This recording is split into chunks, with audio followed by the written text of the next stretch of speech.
আসসালামু আলাইকুম বন্ধুরা, কেমন আছেন আপনারা? আশা করি সবাই ভালো আছেন। আলহামদুলিল্লাহ আমি ভালো আছি। আবার একটি নতুন ভিডিও নিয়ে আপনাদের সঙ্গে চলে এসেছি মিজানুর রহমান আজারির ওয়াজ। আপনারা যারা যারা মিজানুর রহমান আজারির ওয়াজ শুনতে ভালোবাসেন তারা ফুল ভিডিওটি দেখতে থাকেন, আশা করি ভালো লাগবে। বিশ্ব ইসলামের একজন খাদেম ছিল, আপনারা তার নাম জানেন কি নাও? সবাই বলেন আনাস। আওয়াজ করে বলেন বিশ্বনবীর খাদেমের নাম। নামটা কেমন লাগে? ভালো লাগে? ছেলে হইলে রাখবেন তো? রাখবেন? অনেকে আমার জিজ্ঞেস করে যে আমার একটা ছেলের নাম বলে দেন। এই এলাকার যদি কারো সম্ভাব্য আগন্তুক 2 মাস পরেই ছেলে পৃথিবীতে আসবে, এর নাম রাখবেন আনাস। নাম কি রাখবেন? খাদিম রাসূলিল্লাহ, আল্লাহ রাসূল সাল্লাল্লাহু আলাইহি ওয়াসাল্লামের খাদেম। এই খাদেমের কাছ থেকে একটু শোনেন ওনার মালিক কেমন ছিল। শুনবেন নাকি কষ্ট হচ্ছে? সম্মানিত ভাইয়েরা খেয়াল রাখবেন, কোন পীর সাহেবের ব্যাপারে যদি আপনি রিপোর্ট চান, পীর সাহেবের বউয়ের কাছ থেকে শুনবেন। কথা কয় না, বোঝে নাই বোধ হয়। একজন পীর সাহেব হুজুর উনি কেমন, রিপোর্ট নেবেন কার কাছ থেকে? কার কাছ থেকে? বউয়ের কাছ থেকে। একজন বড় সাহেব, বড় নেতা, তার ব্যাপারে যদি রিপোর্ট পেতে চান, আমি কয়েকটা জায়গা বলে দিই, এই জায়গাগুলো থেকে রিপোর্ট নেবেন। 1 নাম্বার তার ড্রাইভার, 1 নাম্বার। 2 নাম্বার তার বাড়ির দারোয়ান, 2 নাম্বার। 3 নাম্বার তার খাদেম, 3 নাম্বার। 4 নাম্বার তার ঘরের কাজের মেয়ে, 4 নাম্বার। এদের কাছ থেকে আসল রিপোর্ট পাওয়া যায়, ঠিক কিনা? এবার বিশ্বনবীর ব্যাপারে বিশ্বনবীর খাদেম কি বলে শুনবেন? বুঝে নাই বোধ হয়। বিশ্বনবীর ব্যাপারে বিশ্বনবীর খাদেম কি কমেন্টস করছে শুনতে চান? খাদেমের নাম আরো জোরে বলতে হবে। আনাস রাদিয়াল্লাহু তাআলা, আনাস রাদিয়াল্লাহু তাআলা আনহু বলেন, বিশ্বনবী যখন মক্কা থেকে মদিনায় হিজরত করে আসলেন, মদিনার অলিতে গলিতে আনন্দের বন্যা বয়ে গেল।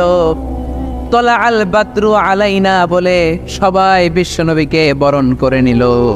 সবাই বিশ্বনবীর সাথে দেখা করতে আসলো। সবাই যখন আনসারী নারী পুরুষরা দেখা করতে যায়, আমার আম্মাও বলল, আনাস মক্কা থেকে বিশ্বনবী এসেছে, চলো তোমারে নিয়ে দেখা করতে যাই। আনাসের মা আনাস রাদিয়াল্লাহু তাআলা আনহু তখন খুব ছোট্ট। তিনি যে দেখে মানুষের ভিড়ে আনাসকে নিয়ে সামনে যাওয়া যায়, আর তিনি দেখলেন মদিনার অলিতে গলিতে মানুষের ভিড়, আনসারী, আবাল বৃদ্ধ বনিতা, নারী পুরুষ সবাই বিশ্বনবীর সাথে দেখা করছে। আর যারাই দেখা করছে হাতে কোনো না কোনো হাদিয়া নিয়ে বিশ্বনবীর সাথে দেখা করতেছে। সুবহানাল্লাহ কবেন না? আনসারী যত সাহাবারা বিশ্বনবীর সাথে দেখা করতে এসেছে, কি নিয়ে আসছে? কথা কয় না। তাহা দাও তাহাব্বু, হাদিয়া দাও, একে অপরকে হাদিয়া দাও। তোমাদের মধ্যে ভালোবাসার বন্ধনকে বাড়িয়ে দিবে কে?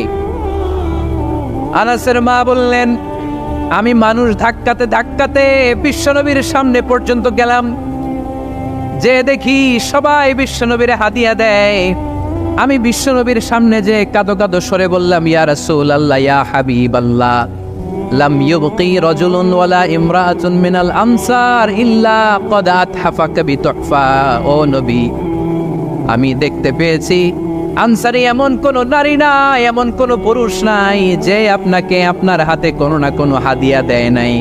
ওয়া ইন্নী লা আকদিরু আলা যালিকা মা উতহিফুকা বি। কিন্তু ইয়া রাসূলুল্লাহ, ইয়া হাবিবাল্লাহ, আমার কাছে তো কোনো টাকা নাই,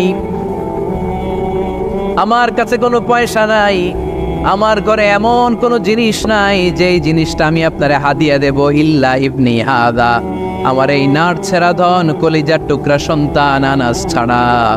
ও আখিরি জামানার পয়গম্বর, আমি আমার কলিজার টুকরা আনাসকে আপনারে হাদিয়া দিয়ে দিলাম। ইয়া রাসূলুল্লাহ, মদিনার আনসারী এমন কোন নারী পুরুষ কেউ তো বাকি নাই যে আপনাকে হাদিয়া দেয় নাই, সবাই তো হাদিয়া দিল, কিন্তু আমি তো হাদিয়া দেওয়ার মতো আমার কাছে কিছু নাই। আপনারা কি হাদিস থেকে নেয়া এই গল্পটা বুঝতে পেরেছেন? কথাটা শুনতেছিলেন? আনাস রাদিয়াল্লাহু তাআলা আনহুর মা বললেন, ইয়া রাসূলুল্লাহ, আনসারী এমন কোন নারী নাই, এমন কোন পুরুষ নাই যে আপনারা হাদিয়া দেয় নাই, কিন্তু আমার তো হাদিয়া দেওয়ার মতো কিছু নাই আমার এই কলিজার টুকরা আনাস ছাড়া। কি আর আমি করব? আমার কলিজার টুকরা আনাসকে আমি আপনার দরবারে হাদিয়া দিয়ে দিলাম। ইয়া রাসূলুল্লাহ, আমার ছেলেটারই আপনার হাদিয়া দিলাম। খুদ হাদা ইয়াখদুমু কামা বাদালাক, আপনার যেই কাজ লাগবে, যেই খেদমতের প্রয়োজন আপনার এই খেদমত করবে। ও নবী, আমি জানি আনাস আপনার বেশি খেদমত করতে পারবে না। আনাস আপনার মেসওয়াক এনে দিবে, অজুর পানি এনে দিবে, জুব্বা লাগলে জুব্বাটা এনে দিবে, ছোটখাটো কাজ করে আপনারে সাহায্য করবে। আমার কলিজার টুকরা সন্তানকে চিরকালের জন্য আমি আপনারে হাদিয়া দিয়ে দিলাম। আনাস রাদিয়াল্লাহু তাআলা আনহু বর্ণনা করছেন, আমি দাঁড়িয়ে দাঁড়িয়ে শুনছি আমার আম্মা বলছে আমি নাকি বিশ্বনবীর জন্য হাদিয়া। সুবহানাল্লাহ পড়েন। এবার খেদমত শুরু করলো সাইয়েদনা আনাস। ছোট্ট মানুষ কি আর করবে, কতটুকু খেদমত আর করতে পারবে? বিশ্বনবীর মেসওয়াকটা এনে দেয়। সুবহানাল্লাহ পড়েন। বিশ্বনবীর আতরের শিশিটা এনে দেয়, বিশ্বনবীর জাইতুনের তেলের বোতলটা আগিয়ে দেয়, বিশ্বনবীর জামাটা প্রয়োজনে বিশ্বনবীর হাতে এনে দেয়। সাইয়েদনা আনাস বলেন, আমি 1 বছর নয়, 2 বছর নয়, 5 বছর নয়, 7 বছর নয়, 10 বছর বিশ্বনবীর খেদমত করেছি। ফামা দারাবানি, 10 বছরে একদিনও তিনি আমারে মারে নাই। সুবহানাল্লাহ। একদিন আমার গায়ে হাত তোলে নাই। হাত তোলা তো দূরের কথা, ওয়ালা সাব্বানি, কোনোদিন গালি দেয় নাই। ওয়ালা আবাসা আলা ওয়াজহি, কখনো বিরক্তির স্বরে ভ্রু কুচকে আমার দিকে বিশ্বনবী কোনোদিন তাকায় নাই। সুবহানাল্লাহ পড়েন। কোনোদিন আমার গায়ে হাত তোলে নাই। আরে হাত তোলা তো দূরের কথা, আমাকে ধমকি পর্যন্ত দেয় নাই। ধমকি দেয়া তো দূরের কথা, আমরা অনেক সময় বিরক্ত হয়ে ভ্রু কুচকাই না। এরকম বিরক্তি হইলে আমরা কারোর প্রতি বিরক্ত হলে কি হয়? কপাল ভ্রু কুচকে ওঠে, ঠিক কিনা? সাইয়েদনা আনাস বললেন, কোনোদিন মারে নাই। খাদেম বলতেছে, খাদেম, বড় সাহেবের রিপোর্ট কার থেকে নিতে হয়? হয় খাদেম, নয় দারোয়ান, নয় ঘরের কাজের মেয়ে, তা না হলে ড্রাইভার। বিশ্বনবীর খাদেম বিশ্বনবীর ব্যাপারে কি কমেন্ট করছে? মা সাব্বানি ওয়ালা জারাবানি ওয়ালা আবাসা ফি ওয়াজহি। এই 10 বছরের খেদমতের জিন্দেগিতে কোনোদিন বিশ্বনবী আমারে মারে নাই, গায়ে হাত তোলে নাই। আরে হাত তোলা তো দূরের কথা, একটা ধমকও দেয় নাই। আরে ধমক দেয়া তো দূরের কথা, বিরক্তির সুরে ভ্রু কুচকে আমার দিকে কখনো তিনি তাকায় নাই। চিল্লায় বলো সুবহানাল্লাহ। আর আজকে মাইক পেলে মানবতা, মানবাধিকারের কর্মী কি সুন্দর কথা বলে, উইমেন রাইটস এর কথা বলে, শিশু শ্রম নিয়ে কথা বলে, আর বাড়িতে কাজের মেয়ের গায়ের মধ্যে খুন্তি, গরম খুন্তি পিঠের মধ্যে লাগিয়ে পিঠ ঝলসিয়ে দেয়। এরকম আছে না নাই? পত্রপত্রিকায় প্রায় দেখা যায় যে কাজের মেয়েদেরকে কি অত্যাচার করে। খুন্তি গরম করে করে চামড়ার মধ্যে লাগিয়ে স্কিন ঝলসে ফেলেছে, গ্রিলের মধ্যে বেঁধে রেখেছে, সময় মতো খাবার দেয় নাই, পিটিয়ে মাথার চুল কামিয়ে মাথা ন্যাড়া করে দিয়েছে। এরকম আছে না নাই? এরা মানবাধিকারের ঠিকাদার, এরা মানবাধিকারের কথা বলে। আর বিশ্বনবী ইসলামের খাদেম বিশ্বনবীর ব্যাপারে বলেছে, কোনোদিন মায়ের তো দূরের কথা, হাত তোলা তো দূরের কথা, আরে ধমক দেয়া তো দূরের কথা, বিরক্তির চেহারা নিয়েও কোনোদিন বিশ্বনবী আমার দিকে তাকায় নাই। চিল্লায় পড়েন সুবহানাল্লাহ। বিশ্বনবী একবার সাইয়েদনা আনাস রাদিয়াল্লাহু তাআলা আনহুকে একটা ছোট্ট জিনিস আনতে পাঠালেন। সাইয়েদনা আনাস রাদিয়াল্লাহু তাআলা আনহু জিনিসটা আনতে যে মদিনার অলিতে গলিতে বাচ্চাদের খেলা দেখে জিনিস আনতে ভুলে খেলায় দাঁড়িয়ে গেলেন। ছোট্ট মানুষ, ছোট্ট একটা বাচ্চা যদি আমার সাথে নেই, সে কি আমার প্রয়োজন বুঝবে? আমার সেন্টিমেন্ট যেরকম বাচ্চা কি ওটা টের পাবে? ছোট্ট আনাসকে বললেন, আমার জুব্বা নিয়ে আসুন। বিষ্ণু ইসলাম শাম দেশের জুব্বা পড়তেন, বলতেন জুব্বা নিয়ে এসো। জুব্বা আনতে যখন বেরোলেন আনাস রাদিয়াল্লাহু তাআলা আনহু, দেখলেন মদিনার অলিতে গলিতে বাচ্চারা কুতকুত খেলে। কি খেলে? আপনারা খেলেন? তো এই খেলা দেখে আনাস রাদিয়াল্লাহু তাআলা আনহু ভুলে গেলেন যে বিশ্বনবীর জামা আনতে হবে। উনি ভুলে যে উনিও দাঁড়িয়ে খেলা দেখতে শুরু করলেন। এখন ঘন্টার পর ঘন্টা যায়, আনাসও আসে না, জামাও আসে না। বিশ্বনবী ভাবলেন, হায় রে, আনাস মনে হয় ভুলে গিয়েছে, কি আর করা যাই, নিজের জামা নিজেই নিয়ে আসে। বিশ্বনবী বের হলেন জামা আনতে। বের হয়েই দেখে মদিনার গলিতে বাচ্চারা খেলতেছে, ওইদিকে আনাস রাদিয়াল্লাহু আনহু দাঁড়ান। বিষ্ণু ইসলাম কিছু বললেন না, যে উনিও আনাস রাদিয়াল্লাহু তাআলা আনহুর পাশে দাঁড়িয়ে খেলা দেখতে আরম্ভ করলেন। সুবহানাল্লাহ পড়বেন না? সাইয়েদনা আনাস খেলা দেখতে দেখতে দেখতে দেখতে দেখতে দেখতে হঠাৎ বিশ্বনবীর দিকে চোখ পড়ে গেছে। বিশ্বনবীর চোখের দিকে যখন সাইয়েদনা আনাস রাদিয়াল্লাহু তাআলা আনহুর চোখ পড়ে গেছে, সাইয়েদনা আনাস বলে, আমার কলিজাটা এখান থেকে এই দিকে চলে আসছে। ভয়ে, কিসে? ভয়ে। উনি বললেন, আমার গলা শুকিয়ে যেতে আরম্ভ করলো, কাঁপতে লাগলাম। আয় হায়, এখন আমার মনে পড়ছে বিশ্বনবীর জামা আনতে পাঠাইছিল, ভুলে গেছে খেলার আবেশে পড়ে। উনি বললেন, বিশ্বনবী আমারে ধমক দেন নাই, আমার গায়ে হাত তোলেন নাই, জামা আনতে পাঠাইছি এখানে খেলা দেখতেছো এটাও বলেন নাই, বিরক্তিও প্রকাশ করেন নাই। বিশ্বনবী শুধু একটা হাসি দিয়েছেন, স্মাইল। কি দিয়েছেন? একটা মুচকি হাসি দিয়েছেন। কি হাসি? সাইয়েদনা আনাস বলে ওই যে ওই দিনের বিশ্বনবীর মুচকি হাসির শাসন, মরার আগের দিন পর্যন্ত আমি আনাসকে সোজা রাস্তায় রেখেছি, আর ডানে বায়ে নেয় নাই। শাসন করতে জানলে লাঠি লাগে না, শাসন করতে জানলে ধমক লাগে না, শাসন করতে জানলে পিট্টি দেয়া লাগে না। মুচকি হাসি দিয়েও শাসন করা যায় কি যায় না? সাইয়েদনা আনাস বলেন কোনোদিন মারে নাই, কোনোদিন ধমক দেয় নাই, সব সময় আমাকে আদর করেছে। চিল্লায় পড়েন সুবহানাল্লাহ। এজন্য সব সময় বিষ্ণু ইসা ইসলাম শ্রমিকদেরকে ভালোবাসতেন। শ্রমে কোনো লজ্জা নাই, লজ্জা হচ্ছে অলসতায়। আজ থেকে এই মাহফিল, এই এত বড় আয়োজন, এত বড় গ্যাদারিং তখনই সার্থক হবে যখন আমরা এই সিদ্ধান্তে আসতে পারবো যে আমরা অলস সময় কাটাবো না, আমরা আমাদের এই সময়গুলোকে প্রোডাক্টিভ ওয়েতে কাজে লাগাবো, কোনো না কোনো কাজের সাথে জড়িত হব। Never under estimate any job, whether it's big or small, বড় হোক বা ছোট হোক, কোনো কাজকে আমরা ছোট করে দেখবো না। যে কোনো কাজ করো না ভাই, যে কোনো কাজ করো তা যেন হয় সবার চেয়ে সবচেয়ে সুন্দর। আমাদের অবসর সময়গুলোকে কাজে লাগানোর দরকার আছে না নাই? আমরা নিজেদেরকে কর্মঠ করে, কর্মজীবী হিসেবে, শ্রমজীবী হিসেবে নিজেদেরকে প্রতিষ্ঠিত করতে চাই। রাজি আছে মুসলমান? লক্ষ্মীপুরের যুবক ছেলেরা আওয়াজ করে বলো, পারা যাবে? লজ্জা কিসে? লজ্জা কিসে? অনেকে টাঙ্কি মারে, এদিক সেদিক ঘুরে, আর বলে আমার আব্বা চেয়ারম্যান। আরে তোর আব্বা চেয়ারম্যান, তুই কি? আমার আব্বা MP, member of the parliament. আরে তোর বাবা এমপি, এটা তো তার গৌরব, তোর কি আছে সেটা বল। এজন্য নিজের পায়ে দাঁড়াবো। অলসতার সাথে আমাদের কোনো সম্পর্ক। আজকের এই মাহফিল থেকে আমরা অলসতা, অকর্মণ্যতাকে নো বলে দিলাম। অলসতাকে আমরা কি বললাম? আরো জোরে বলতে হবে, অলসতাকে কি বলবো? আর সব সময় কর্মঠ থাকবো, এনার্জেটিক থাকবো, নিজের পায়ে দাঁড়াবো, আইডিয়া জেনারেট করব, এন্টারপ্রেনার হওয়ার চেষ্টা করব। নতুন নতুন উদ্যোক্তা হওয়ার মাধ্যমে আমরা আমাদের নিজেদের ভাগ্য পরিবর্তনের চেষ্টা করব। কারণ আল্লাহ বলেছেন ইন্নাল্লাহা লা ইউগাইয়িরু মা বিকাওমিন হাত্তা ইউগাইয়িরু মা বিআনফুসিহিম। আল্লাহ তাআলা ততক্ষণ পর্যন্ত কোনো জাতির ভাগ্যের চাকার পরিবর্তন করে না যতক্ষণ পর্যন্ত ওই জাতি নিজে নিজের ভাগ্যের চাকার পরিবর্তন করতে না চায়। চিল্লা এখন ঠিক কিনা? লাকাদ খালাকনাল ইনসানা ফি কাবাদ। আমি মানব জাতিকে কষ্ট সহিষ্ণু আর কর্ম সহিষ্ণু করে তৈরি করেছি। স্রষ্টা আমাদেরকে সৃষ্টি করে এক সংগ্রামে ঠেলে দিয়েছে। এখানে সংগ্রাম না করলে বেঁচে থাকা যায়? আমাদের সংগ্রামটা শুরু হয়েছে যখন আমরা মায়ের পেট থেকে বেরিয়েছি, ঠিক কিনা?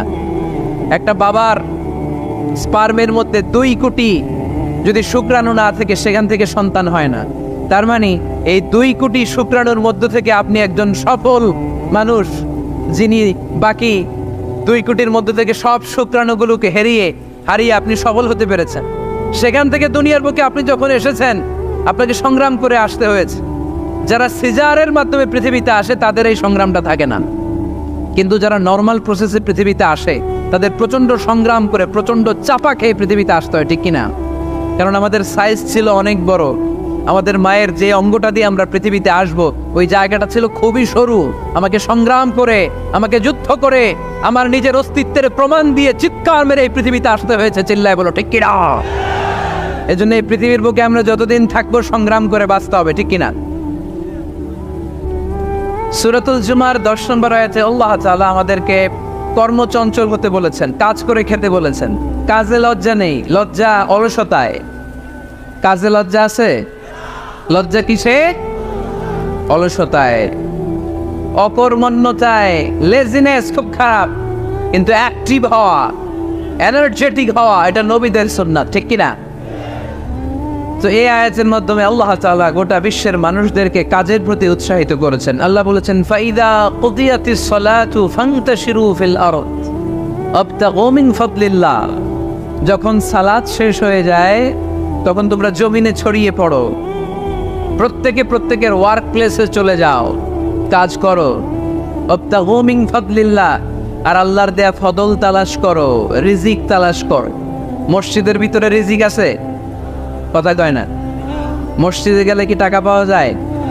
খাওয়া পাওয়া যায় না, খাবার উৎপন্ন করতে হয় মসজিদের বাইরে, এ জমিনে। মসজিদে গেলে রহমত পাওয়া যায়। মসজিদে গেলে কি পাওয়া যায়? এজন্য মসজিদে ঢোকার সময় আমরা কোন পা দিয়ে ঢুকি আর কি পড়ি? আল্লাহুম্মা ইফতাহলি আবওয়াবা রাহমাতিক, আল্লাহুম্মা ইফতাহলি আবওয়াবা রাহমাতিক। আমরা বলি, হে আল্লাহ, আপনি আপনার রহমতের দরজা আমাদের জন্য খুলে দেন। সুবহানাল্লাহ পড়েন। এই দোয়া থেকে বোঝা গেল মসজিদে ঢুকলে কি পাওয়া যায়। সবাই বলতে হবে, কি পাওয়া যায়? মসজিদে ঢুকলে রহমত পাওয়া যায়। আর মসজিদ থেকে বের হলে রিজিক পাওয়া যায়, ফদল পাওয়া যায়। ফদল, ফদলের আরেক অর্থ হচ্ছে রিজিক। এজন্য মসজিদ থেকে যখন বেরোই কোন পা দিয়ে বেরোই আর কি পড়ি? আল্লাহুম্মা ইন্নী আসআলুকা মিন ফাদলিক, হে আল্লাহ, আপনার কাছে আমি আপনার ফদল চাই, রিজিক চাই। এই ফদলের কথাই আল্লাহ কোরআনে বললেন, فَإِذَا قُضِيَتِ الصَّلَاةُ فَانْتَشِرُوا فِي الْأَرْضِ وَابْتَغُوا مِنْ فَضْلِ اللَّهِ وَاذْكُرُوا اللَّهَ كَثِيرًا لَعَلَّكُمْ تُفْلِحُونَ। সুবহানাল্লাহ পড়েন। আল্লাহ ডেকে বললেন, গোলাম, যখন সালাত শেষ হয়ে যায় জমিনে ছড়িয়ে পড়ো, মসজিদে বসে থেকো না। আদেশটা কার? সালাত যখন শেষ মসজিদে বসে থাকার দরকার নাই, জমিনের মধ্যে ছড়িয়ে ছিটিয়ে পড়ো। ওয়াবতাগু মিন ফাদলিল্লাহ, আমার ফদল তালাশ করো, আমার রিজিক তালাশ করো, বেশি বেশি আমাকে স্মরণ করো। সুবহানাল্লাহ পড়েন। তার মানে ইসলামের বিধান হচ্ছে, যখন সালাতের সময় হবে আপনি মসজিদে যাবেন, আবার সালাত শেষ আপনি আপনার কাজে চলে যাবেন। when you are done with your salah, spread out to your workplace। কাজ শেষ তো আপনার কর্মস্থলে চলে যান। এটা হচ্ছে ইসলামের নিয়ম। নামাজের আজান যখন হবে সবাই মসজিদে ঢুকবে, সালাম ফিরিয়ে নামাজ শেষ সবাই মসজিদ থেকে বের হয়ে যাবে। শিক্ষক চলে যাবে স্কুলে, কৃষক চলে যাবে ফসলের খেতে, ব্যবসায়ীরা চলে যাবে শপিং মলে, মেম্বার অব দ্য পার্লামেন্ট চলে যাবে সংসদ ভবনে। যে যার কাজের মধ্যে সে তাড়াতাড়ি ইনভলভ হয়ে যাবে। সালাত শেষ, কাজে ঝাঁপিয়ে পড়ো। আদেশটা কার? তাহলে ইসলামে ইবাদতের অ্যাটিটিউডটা বুঝতে পারছেন? কাজের সময় কাজ, নামাজের সময়, আওয়াজ করে বলেন, কাজের সময়, নামাজের সময়। সুন্দর হয়েছে না বিষয়টা? ফাইদা কুদিয়াতিস সালাতু ফান্তাশিরু ফিল আরদ, যখন তোমাদের সালাত শেষ তখন জমিনে ছড়িয়ে পড়ো। জমিনটাকে আল্লাহ আমাদের জন্য উর্বর বানিয়েছেন। জমিনে বীজ রোপণ করে দিলেই এখানে ফসলের ব্যবস্থা করে দেয় কে? ওয়াল্লাযী জাআলা লাকুমুল আরদা যালুলান ফামশু ফি মানাকিবিহা ওয়া কুলু মির রিজকি ওয়া ইলাইহিন নুশুর। তিনি তো এমন সত্তা যিনি তোমাদের জন্য জমিনটারে ফ্ল্যাট বানিয়ে দিয়েছেন, সমতল বানিয়ে দিয়েছেন। এই জমিনের অলিতে গলিতে, বনে বাদারে, রাস্তায়, সাগরে, পাতালে, পাহাড়ে, বিভিন্ন জায়গায় তোমরা ঘুরে বেড়াও। সেখানে যে আমি আল্লাহর রিজিক তালাশ করো। সুবহানাল্লাহ। এই জমিনটাকে আল্লাহ সাহালাতুল মাসালেক, চলার জন্য সহজ বানিয়ে দিয়েছেন। ফ্ল্যাট, বিমান থেকে এটা খুব সুন্দর দেখা যায়। জমিনটা খুব ফ্ল্যাট দেখা যায়, সমতল। এই সমতল হওয়ার কারণে এখানে চাষাবাদের সুযোগ সুবিধা করে দিয়েছে কে? তাহলে বোঝা গেল এই জমিনটা সমতল এবং উর্বর, ভেরি ফার্টাইল ল্যান্ড। আমাদের সালাত শেষ আমরা কাজে চলে যাব, আবার আজান হলে মসজিদে ঢুকে যাব। এটাই হচ্ছে ইসলামের নিয়ম। সাইয়েদনা ওমর ফারুক যখন মসজিদে নববীর ইমাম, তিনি ইয়ামান দেশের কিছু লোকদের সাথে সাক্ষাৎ করলেন। কোন দেশে? ইয়ামান, যুদ্ধ বিধ্বস্ত একটা দেশ এখন। প্রাচীন নগরী হাদরামাউত বা আলাবাক, এই ইয়ামান দেশের কিছু লোকের সাথে তিনি সাক্ষাৎ করলেন। তারা গোল হয়ে বসে থাকে, নামাজের পরে যায় না, বসে বসে সুবহানাল্লাহ পড়ে, আলহামদুলিল্লাহ পড়ে জিকির করে। ওমর ফারুক ভাবলেন দেখি পরের ওয়াক্তে কি হয়। উনি আসরের নামাজে ইমামতি করতে আসলেন। এসে দেখলেন ইয়ামানের লোকেরা মসজিদের বারান্দায় আশেপাশে বসে আছে, সবাই যায়, এরা যায় না। মাগরিবের সালাতে উনি ইমামতি করতে আসলেন। ওমর ফারুক নামাজ শেষ করে দেখলেন সবাই চলে যায়, কিন্তু ইয়ামানের লোকগুলো যায় না। এশার সালাত পর্যন্ত তিনি ওয়েট করলেন। এশার নামাজ পড়ে চলে যাওয়ার সময় ওমরে ফারুক দেখলেন সবাই নামাজ পড়ে কাজে চলে যায়, কিন্তু ইয়ামান দেশের লোকগুলো যায় না। ওমরে ফারুক বললেন, মা বালুকুম মা খাতবুকুম, ঘটনা কি হয়েছে তোমাদের? সবাই নামাজ পড়ে চলে যায়, কাজে যায়, তোমরা যাও না কেন? এখানে কি করো? ইয়ামানিরা বলতে শুরু করলো, নাহনু আল মুতাওয়াক্কিলুনা আলাল্লাহ, আমরা এখানে আল্লাহর উপর তাওয়াক্কুল করে বসে আছি। ওমর ফারুক অবাক হলেন, আনতুম আল মুতাওয়াক্কিলুনা ফিল্লাহ, তোমরা আল্লাহর উপর তাওয়াক্কুল করে বসে আছো? তো এই যে সারাটা দিন খাপটি মেরে এখানে বসে থাকলে তোমাদের খাবার আসে কোত্থেকে? উপার্জন হয় কি করে? ইনকাম আসে কোত্থেকে? রুজি রুটি হয় কোত্থেকে? ইয়ামানি লোকগুলো বললো, আমরা এখানে বসে বসে জিকির করি, তেলাওয়াত করি, বুজুর্গের মতো বসে থাকি, আমাদের বুজুর্গিয়া জিকির দেখে আশেপাশের লোকেরা এসে আমাদেরকে খাবার দিয়ে যায়। ওমরে ফারুক বললেন, সর্বনাশ, তাইলে তো তোমরা আল মুতাওয়াক্কিলুনা ফিল্লাহ নও, তোমরা হচ্ছে আল মুতাওয়াক্কিলুনা আলা বা'দিকুম বা'দা, একে অপরের উপর নির্ভরশীল। যারা প্লেটে করে খাবার নিয়ে আসে তোমরা তাদের উপর তাওয়াক্কুল করছো, কারণ তারা যদি প্লেট ভরে খাবার নিয়ে আসে তোমাদের পেটে কোনো দানা পানি পড়বে না। তোমরা আল্লাহর উপর মুতাওয়াক্কিলুনা আলাল্লাহ দাও, তোমাদের সাধ্যের সবটুকু করার পরে তারপরে তোমরা তাওয়াক্কুল করবে। কি সুন্দর ইসলাম! এক সাহাবী বললেন, ইয়া রাসূলুল্লাহ, আমি উটে চড়ে এসেছি, তো আপনি তো আমাদেরকে তাওয়াক্কুলের ওয়াজ করেছেন, আমি উটের রশিটা গাছের মধ্যে না বেঁধে যদি শুয়ে থাকে আল্লাহর উপর তাওয়াক্কুল করে, উটটা থাকবে না?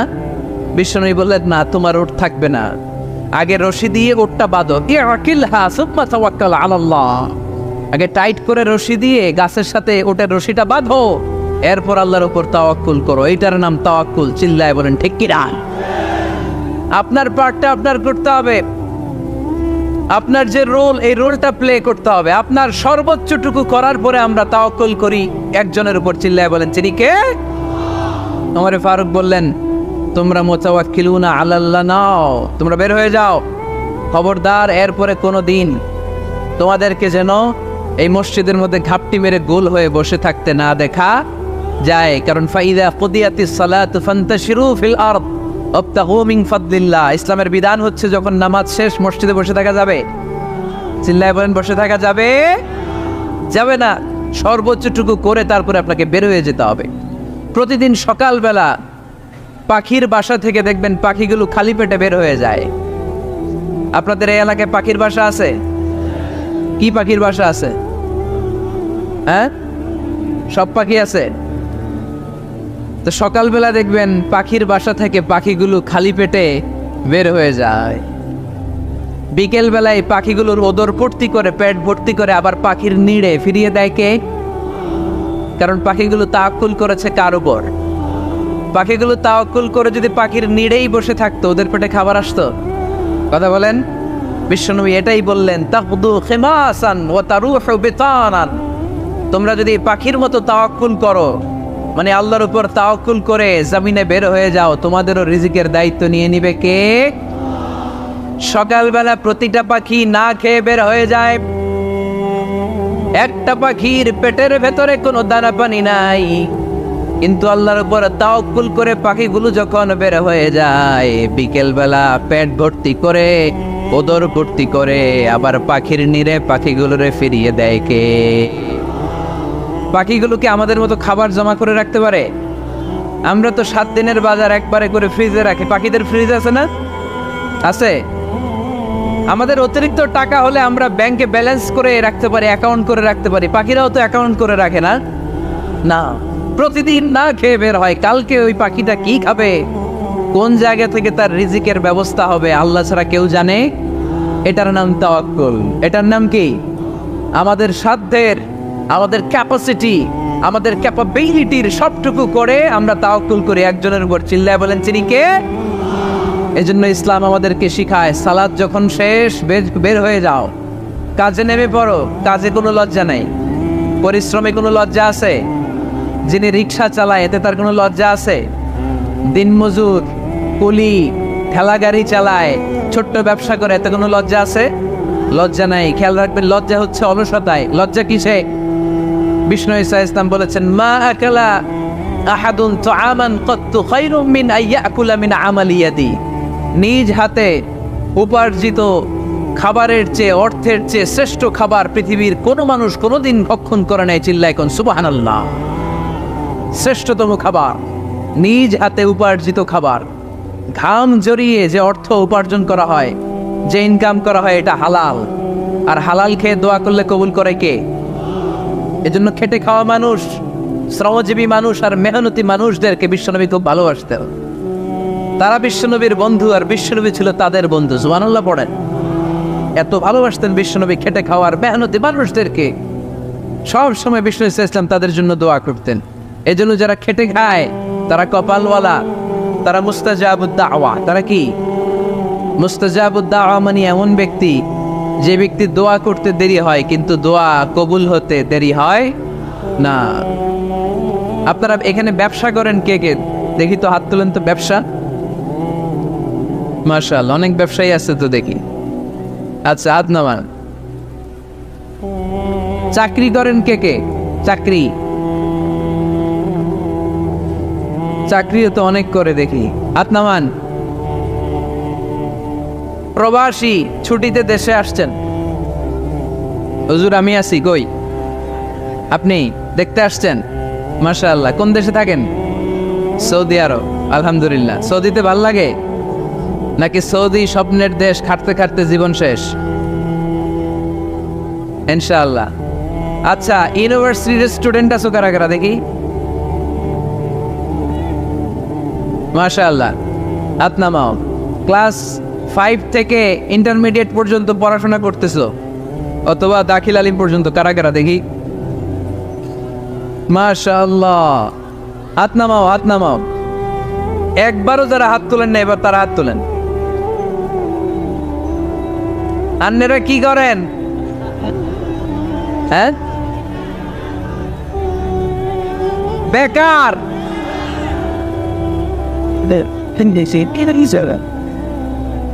বাংলাদেশে চাকরির বাজার খুব মন্দা, ঠিক কিনা? বাংলাদেশ ইন্ডিয়াতে চাকরি পেতে অনেক কষ্ট।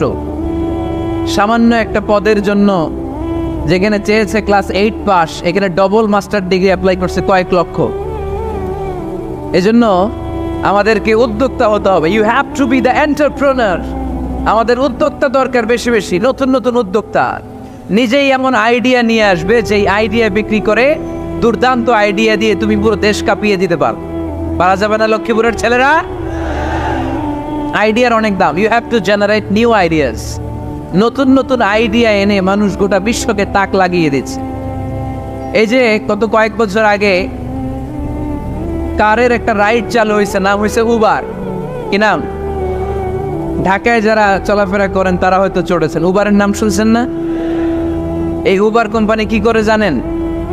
নিজেদের ব্যবসা নাই, পুঁজি নাই, পাত্তি নাই, অফিস নাই, কিচ্ছু নাই, কোটি কোটি টাকা হাতায় নিচ্ছে। Just idea, just they are generating new ideas. নতুন নতুন আইডিয়া দিয়ে গোটা বিশ্ব কাঁপিয়ে নিয়েছে একটা মোবাইল অ্যাপসের মাধ্যমে। কিসের মাধ্যমে? Mobile apps. একটা কোম্পানি খুলেছে, গোটা বিশ্বের সব প্রাইভেট কারওয়ালারা ওইখানে রেজিস্ট্রেশন করে আপনি মোবাইলে কোথায় যাবেন, কোত্থেকে যাবেন লিখবেন, গাড়ি আপনার বাড়ির সামনে এসে হাজির। তার একটা পার্সেন্টেজ ওই উবার কোম্পানি পায়। ইউনাইটেড স্টেটস অফ আমেরিকার একটা স্টেট আছে সান ফ্রান্সিসকো, ওইখান থেকে শুরু করছে। 775টা সিটিতে ওদের অপারেশন আছে। বাংলাদেশে ঢাকাতেও আছে। আমি মালয়েশিয়াতে থাকি, ওখানেও আছে, ওখানেও আমরা চড়ি। প্রায় 63টা দেশে ওদের কাজ বাজ আছে। গত বছরে 2018 সালে ওদের প্রফিট ছিল, রেভিনিউ ছিল $11.27 billion. 11.27 billion dollar. Just they are selling their ideas. নতুন নতুন আইডিয়া দিয়ে গোটা বিশ্ব কাঁপাচ্ছে। এই উবার যখন চালু হলো, আমি তখন মালয়েশিয়ায়, শুনলাম বাংলাদেশে নতুন আর একটা বাইর হয়েছে, পাঠাও। কি নাম? এটা বোধহয় সারা বাংলাদেশ ব্যাপী হয় নাই, 3টা জায়গায়, সিলেটে, চট্টগ্রামে আর ঢাকায়। এরা আরো চালাক। বাংলাদেশের ছেলেপেলেদের মাথায় চিকন চিকন অনেক বুদ্ধি। এরা ভাবলো এই উবার দিয়ে আর আমরা কত আগাবো, আমাদের গাড়ি আরো ছোট করতে হবে। এরা মোটরসাইকেল রাইড দেওয়া শুরু করছে। জ্যামের শহর ঢাকা, চিপা চাপা দিয়া এরা আপনারা নিয়ে জায়গা মতো পৌঁছায় দিবে। তো এই যে উবারের পরে আমাদের ছেলেরা বানাইলো পাঠাও। এরপরে কত কিছু বানাচ্ছে ছেলেপেলেরা। আমি তো এগুলো দেখে অবাক। রকমারি.com নাম শুনছো? বিক্রয়.com নাম শুনছো? ঘরে বসে বসে কোটি কোটি টাকা হাতিয়ে নিচ্ছে তারা, just they are selling their ideas. যেহেতু আমাদের চাকরি কম, ওই চাকরির বাজারে আমরা লাইন দিতে চাই না, আমাদের মেধাকে খাটিয়ে খাটিয়ে আমরা নতুন তরুণ উদ্যোক্তা বানাতে চাই। চিল্লায় বলো ঠিক কিনা? উদ্যোক্তা যত বাড়বে ততই দেশের কল্যাণ হবে। মানুষ তাদের আইডিয়াকে কাজে লাগিয়ে গোটা বিশ্বকে তাক লাগিয়ে দিচ্ছে। আমরা আমাদের সমতল ভূমিতে চাষ করতে চাই না। মালয়েশিয়াতে একটা এলাকা আছে ক্যামেরুন হাইল্যান্ড, ওরা পাহাড়ের মধ্যে চাষাবাদ করে গোটা মালয়েশিয়ার খাদ্যদ্রব্যের অভাবকে মুক্ত করে দিয়েছে। পাহাড়ের মধ্যে ওখানে ফুলের বাগান, ক্যামেরুন হাইল্যান্ড প্রায় 6000 ফিট উঁচু, প্রচন্ড ঠান্ডা। এই ঠান্ডা পাহাড়ে হিল ট্রাক্স এরিয়াতে মালয়েশিয়ার এই ক্যামেরুন হাইল্যান্ডে ওখানে আছে ফুলের বাগান, আছে ফলের বাগান, আছে চায়ের বাগান, ওখানে মধুর চাষ হয়, ওখানে শাকসবজি চাষ হয়, ওখানে অনেক কিছু চাষাবাদ হয়। ওই ফলমূল শাকসবজি দিয়ে গোটা মালয়েশিয়ার 14টা স্টেটে যত শাক সবজি ফলমূল লাগবে ওরা আঞ্জাম দেয়। আর আমরা আমাদের সমতল ভূমিতে চাষ করতে চাই না। আমরা চাষাবাদকে খুব লজ্জা মনে করি, এটা ভুল আইডিয়া। আমাদের যে এলাকা যেই জিনিসের জন্য বিখ্যাত ওইটাকে আমাদের ব্র্যান্ডিং করতে হবে। লক্ষ্মীপুর কিসের জন্য বিখ্যাত? নারিকেল সুপারি। নারিকেল সুপারি যে পৃথিবীর কত মানুষ, ইন্দোনেশিয়ান লোকেরা মরির মতো খায় নারিকেল আর সুপারি। তো এইটারে আমাদের ব্র্যান্ডিং করতে হবে। যেই দেশে যেটা আছে, যেই এলাকা যেই পণ্যের জন্য বিখ্যাত ওইটা আমাদের ব্র্যান্ডিং করতে হবে। আমাদের আদমজির জুট মিল বন্ধ না? পাওয়ানি জুট মিল বন্ধ। আমাদের পাট শিল্পকে ধ্বংস করে দিয়ে ইন্ডিয়া এখন ওই কটনের পাঞ্জাবি বানায়, জুট কটনের পাঞ্জাবি। আছে না নাই? পুরা বাংলাদেশের মার্কেট এই জুট কটনের পাঞ্জাবি দিয়ে সয়লাভ। আমাদের বাংলাদেশের পাট দিয়ে যদি আমরা মিহি পাঞ্জাবি বানাতে পারতাম, গোটা বিশ্বকে, বিশ্ববাজারকে আমরা দখল করে নিতে পারতাম, ঠিক কি না? এজন্য আমাদেরকে নতুন নতুন আইডিয়া জেনারেট করতে হবে। চাকরির পিছনে বসে থাকলে চলবে না। আর আজান যদি হয়ে যায় ছুটে যাব মসজিদে, আর নামাজ শেষ হলে আমরা আমাদের কাজের দিকে চলে যাব। চিল্লায় বলেন ঠিক কিনা? যেটাই করবো আমরা ভালোভাবে করব। আল্লাহ বলেছেন লিয়াবলুয়াকুম আইয়ুকুম আহসানু আমালা। লক্ষ্মীপুরের ভাইয়েরা আওয়াজ করে উত্তর দেন, আওয়াজ করে উত্তর দিতে হবে। জান্নাতে যেতে হলে 100তে কত নাম্বার পেতে হবে? হ্যাঁ, হয় নাই 51। কি নাম তোমার? হ্যাঁ, ফরহাদ। জান্নাতে যেতে হলে 100তে আমার দরকার 51। 100তে কত লাগবে? ফাআম্মা মান সাকুলাত মাওয়াজিনুহু ফাহুয়া ফি আইশাতির রাদিয়া। সেদিন মিজানের পাল্লা যার ভারী হয়ে যাবে সে আনন্দ উৎসবে থাকবে। তো মিজানের পাল্লা ভারী হওয়ার জন্য 100তে আমার কত পাওয়া লাগবে? কত পাওয়া লাগবে? 51 পেলেই হয়ে যাবে। এজন্য আল্লাহ বলছেন লিয়াবলুয়াকুম আইয়ুকুম আহসানু আমালা। যেটাই করবে ভালোভাবে করবে। আল্লাহ এটা পরীক্ষা করতে চান যে আমরা ভালোভাবে কে কতটুকু আমল করেছি। যারা আরবি বোঝেন, আলেম ওলামা, আপনারা জানেন এখানে আল্লাহ বলেননি লিয়াবলুয়াকুম আইয়ুকুম আকসারু আমালা। আল্লাহ এটা দেখতে চান যে তোমাদের মধ্যে থেকে কে বেশি আমল করে। এটা বলছে আল্লাহ? বলে নাই। আল্লাহ বলেছে লিয়াবলুয়াকুম আইয়ুকুম আহসানু আমালা, যে ভালো করে করে। এজন্য আমরা যাই করি না কেন কি করে করব? আওয়াজ করে বলতে হবে। কেমন করে করব? যে কোনো কাজ করো না ভাই, যে কোনো কাজ করো তা যেন হয় সবার চেয়ে সবচেয়ে সুন্দর। পড়েন, যে কোনো কাজ করো না ভাই, যে কোনো কাজ করো তা যেন হয় সবার চেয়ে সবচেয়ে সুন্দর। পড়েন, যে কোনো কাজ করো না ভাই, যে কোনো কাজ করো তা যেন হয় সবার চেয়ে সবচেয়ে সুন্দর। হোক না সেটা পড়া লেখা, রঙের ভাষায় ছবি আঁকা। পড়েন, হোক না সেটা পড়া লেখা, রঙের ভাষায় ছবি আঁকা। হোক না সেটা সামান্য কাজ কিংবা মহত্তর, তা যেন হয় সবার চেয়ে সবচেয়ে সুন্দর। যে কোনো কাজ করো না ভাই, যে কোনো কাজ করো তা যেন হয় সবার চেয়ে সবচেয়ে সুন্দর। চিৎকার করে বলেন ঠিক কিনা? আমরা যেটাই করি না কেন এটা ভালো করে করার দরকার আছে না নাই? এজন্য কাজে আর শ্রমে কোনো লজ্জা নাই। লজ্জা হচ্ছে অলসতায়। লজ্জা কিসে? অলসতায়। বিষ্ণু ঈসা ইসলামের কাছে এক সাহাবী এসে বলল, ইয়া রাসূলুল্লাহ আ'তিনি শাইআন আপনি আমাকে কিছু দান করেন, আমার কিছুই নাই। বিষ্ণু বললেন, তোমার কিছু নাই? সাহাবী বললেন, ইয়া রাসূলুল্লাহ, ঘরে আমার শুধু দুইটি জিনিস আছে। কয়টা? চিল্লায় বলেন, কয়টা? এক হচ্ছে একটা জামা, দুই হচ্ছে পানি খাওয়ার একটা জগ। বিষ্ণু বললেন, এই দুইটাই নিয়ে আস। বিশ্বনবীর কথা শুনে ওই সাহাবী ঘর থেকে জামা নিয়ে আসলেন, পানি খাওয়ার জগ নিয়ে আসলেন। বিশ্বনবী সাল্লাল্লাহু আলাইহি ওয়াসাল্লাম ওনার মোবারক হাত দিয়ে এক হাতে জামা ধরে আরেক হাতে পানির জগটা ধরে সাহাবীদের দিকে উদ্দেশ্য করে বললেন, মাইয়াশতারি হাদাইন, এই দুইটা জিনিস কেনার মতো কে কে আছে দেখি? কয়েকজন হাত তুললো। বিশ্বনবী বললেন, কত দিয়ে কিনবা? এক সাহাবী বলে, ইন্নী আশতারি হিমা বিদিরহাম। ও নবী, যদিও এগুলো আমার দরকার নাই, কিন্তু আপনি যেহেতু নিলামে ডাক তুলেছেন, ইয়া রাসূলুল্লাহ, ইয়া হাবিবাল্লাহ, আপনার সম্মানে আমি 1 দিরহাম দিয়ে দুইটা জিনিস কিনে নেব। 1 দিরহাম, একটা জামা, একটা পানি খাওয়ার জগ, দাম কত? 1 দিরহাম। বিশ্বনবী বললেন, না না, 1 দিরহাম তো অনেক কম হয়ে যায়। মাইয়াজিদু আলা যালিক, এর চেয়ে বেশি দামে কে কিনবা? আরেক সাহাবী হাত তুলে বলতে লাগলো, ইয়া রাসূলুল্লাহ, ইয়া হাবিবাল্লাহ, ওয়া ইন্নী আশতারিহিমা বিদিরহামাইন, আমি এই জামাটার পানি খাওয়ার জগটা 1 দিরহাম নয় 2 দিরহামের বিনিময়ে কিনতে চাই। বিষ্ণু ইসা ইসলাম ওই সাহাবাকে দিয়ে দিলেন। দিয়ে 2 দিরহাম নিয়ে যে লোকটা ভিক্ষা করতে এসেছিল তার হাতে 2 দিরহাম দিয়ে বললেন, যাও 1 দিরহাম দিয়ে ঘরে খাবার কিনে দিয়ে আসো, আরেক দিরহাম দিয়ে একটা কুঠার কিনে নিয়ে আস। শুনতেছেন? কি কিনে নিয়ে আসো? কুঠার দিয়ে কি করে? গাছ কাটে। ওই সাহাবী কুঠার কিনে নিয়ে আসার পরে বিশ্বনবী নিজ হাতে কুঠারের মধ্যে একটা কাঠের হাতল লাগাই দিলেন। আল্লাহু আকবার! হাতল ছাড়া কুঠার ইউজ করা যাবে? বিশ্বনবী নিজ হাতে ওই কুঠারের ভেতরে একটা হাতল লাগাই দিলেন আর বললেন, লা উরিদু আন আরাকা 15 আইয়াম, এই কুঠার নিয়ে জঙ্গলে যাও, গায়ে অনেক শক্তি আছে, কাঠ কাটো, এই কাঠ কেটে বাজারে বিক্রি করো, সামনের 15 দিন যেন আমি আমার চোখের সামনে তোমার না দেখি।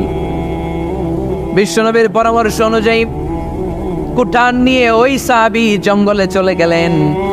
কাঠ কেটে বাজারে বিক্রি করতে করতে 15 দিন পরে 10 দিরহাম নিয়ে বিশ্বনবীর দরবারে হাজির হয়ে গেলেন। 10 দিরহাম নিয়ে বিশ্বনবীর কাছে হাজির হয়ে গেলেন। সাহাবী এসে বলল, ইয়া রাসূলুল্লাহ, এখন আর আমার ভিক্ষা করা লাগে না, আমার গায়ে অনেক শক্তি আল্লাহ দিয়েছে, আই এম ভেরি এনার্জেটিক। আপনার দেয়া বরকতের কুঠার দিয়ে আমি কাঠ কেটে কেটে স্বাবলম্বী হতে শুরু করেছি। সুবহানাল্লাহ পড়ে। আমি এখন 10 দিরহামের মালিক। বিশ্বনবী বললেন, লা আইয়াহতাতিবা আহাদুকুম হুসবাতান আলা যাহরিহি খায়রুম মিন আইয়াসআলা শাইআন ফায়ুতিয়াহু আও ইয়ামনাহু। যাদের গায়ে শক্তি আছে তারা ভিক্ষা না করে কাঠ কেটে পিঠে সেই বোঝা নিয়ে বাজারে বিক্রি করা অনেক ভালো। কারণ কারো কাছে যদি তুমি হাত পাতো, সে দিতেও পারে, নাও দিতে পারে, আর কষ্ট করলে কষ্ট কোনোদিন বৃথা যায় না। চিল্লায় বলেন ঠিক কিনা? বিশ্ব ইসলামের অনুপ্রেরণায় এই সাহাবা অল্প কিছুদিনের ব্যবধানে স্বাবলম্বী হয়ে গেলেন। What is the moral of the story? বিশ্বনবীর এই প্রফেটিক স্টোরি থেকে আমাদের কি শিক্ষা? লেসন নাম্বার 1, বিশ্বনবী চাইলেই ওই 2 দিরহাম দিয়ে বলতে পারতো, যাও খাবার দাবার কিনে ফ্যামিলিতে দিয়ে আসো। সে ওই 2 দিরহাম নিয়ে খাবার দাবার কিনে ফ্যামিলিকে খাইয়ে রাত্রে আবার ভিক্ষায় নামতো। কথা কন, রাত্রে কি করতো? ভিক্ষায় নামতো। বিশ্বনবী সাল্লাল্লাহু আলাইহি ওয়াসাল্লাম তাকে কাজ করে খাওয়ার জন্য উৎসাহ দিলেন। পাশাপাশি বিশ্বনবী সাল্লাল্লাহু আলাইহি ওয়াসাল্লাম পার্মানেন্ট সলিউশন দিলেন। এজন্য পার্মানেন্ট সলিউশনের ব্যবস্থা করতে হবে। অনেকে আমরা যাকাত দেই, যাকাতের শাড়ি দেই, যাকাতের লুঙ্গি দেই, আছে না নাই? লক্ষ্মীপুরে এরকম দেয় নাকি? কি দেয়?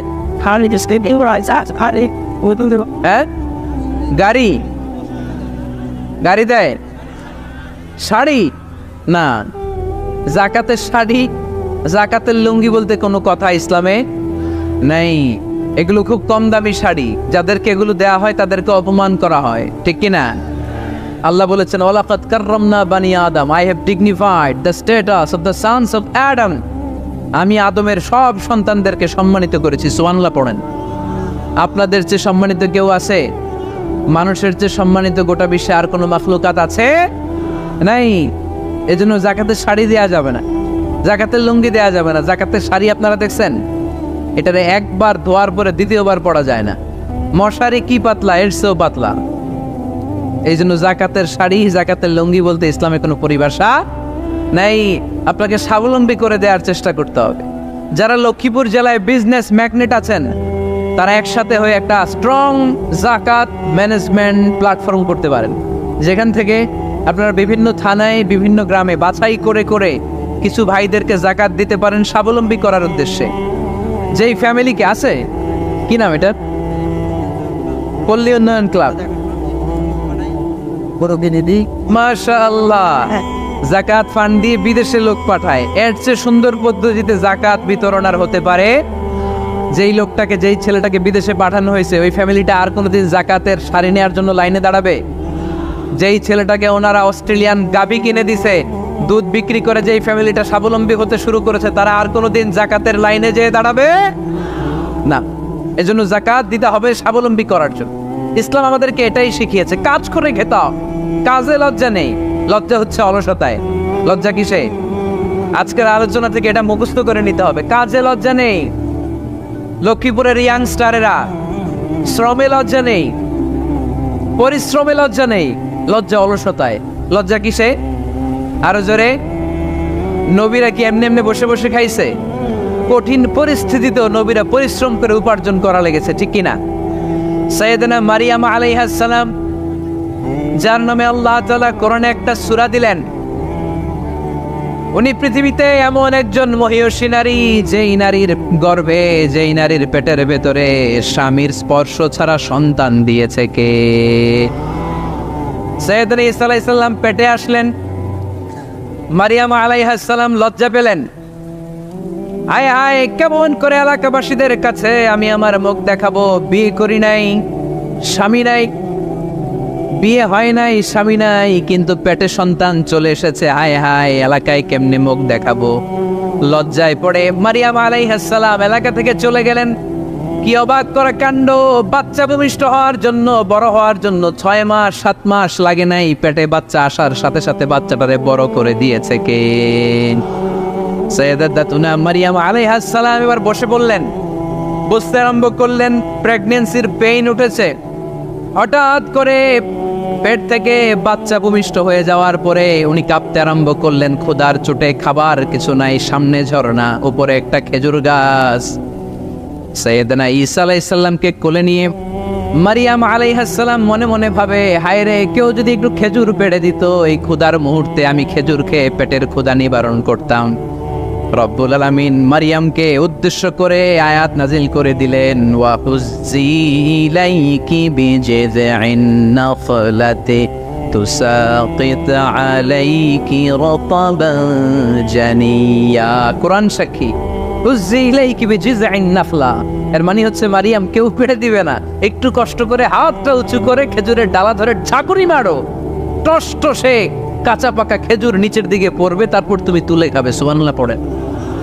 আল্লাহ চাইলে অটোমেটিক্যালি কারামাত হিসেবে খেজুরগুলো নিচে ফেলতে পারতেন না?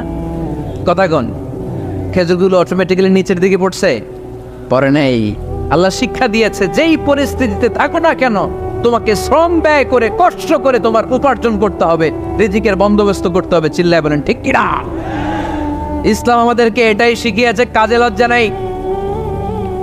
আবার বিশ্বনবী বললেন, ইন খামাতিস সাআ ওয়া ফি ইয়াদি আহাদিকুম ফাসিলাতুন, তোমাদের কারো হাতে যদি একটা চারা বীজ থাকে, সে যদি দেখে কিয়ামত হতে শুরু করেছে, ফা ইন ইসতাতা আইয়াগরিসাহা ক্বাবলা আন তাকুমাস সাআ ফালইয়াগরিসহা, কারো হাতে একটা চারা বীজ নিয়ত করেছে, চারা বীজটা রোপণ করবে, ইন দ্য মিন টাইম দেখলো কিয়ামত হতে শুরু করেছে, বিশ্বনবী বললেন, যদি তোমার সুযোগ থাকে কিয়ামত হওয়ার আগে চারা বীজটা রোপণ করে দাও। কথা বুঝতে পেরেছেন?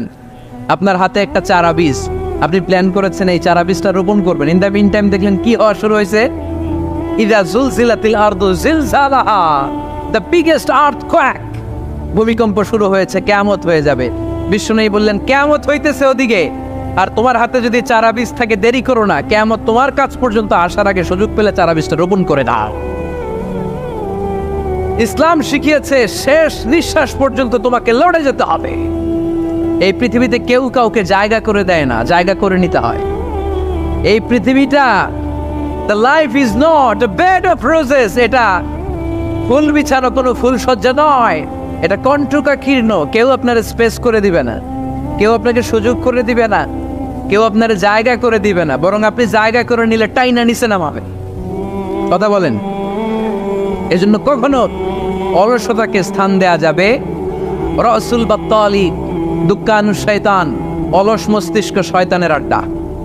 অলস যদি কেউ থাকে এটারে টেনে বেঁধে কাজে নামাবেন, পারা যাবে? আলহামদুলিল্লাহ লক্ষ্মীপুরে এরকম অলস ছেলে পেলে নাই।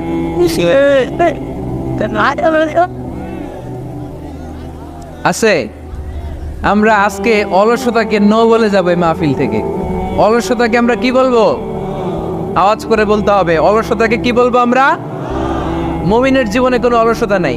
অলস হয় মুনাফিকরা। অলস হয় কারা? চিল্লায় বলতে হবে। মুমিনরা অলস হয়। অলস হয় কারা? ভিডিওটি ভালো লাগলে একটি লাইক, কমেন্ট ও শেয়ার করে পাশে থাকবেন বন্ধুরা।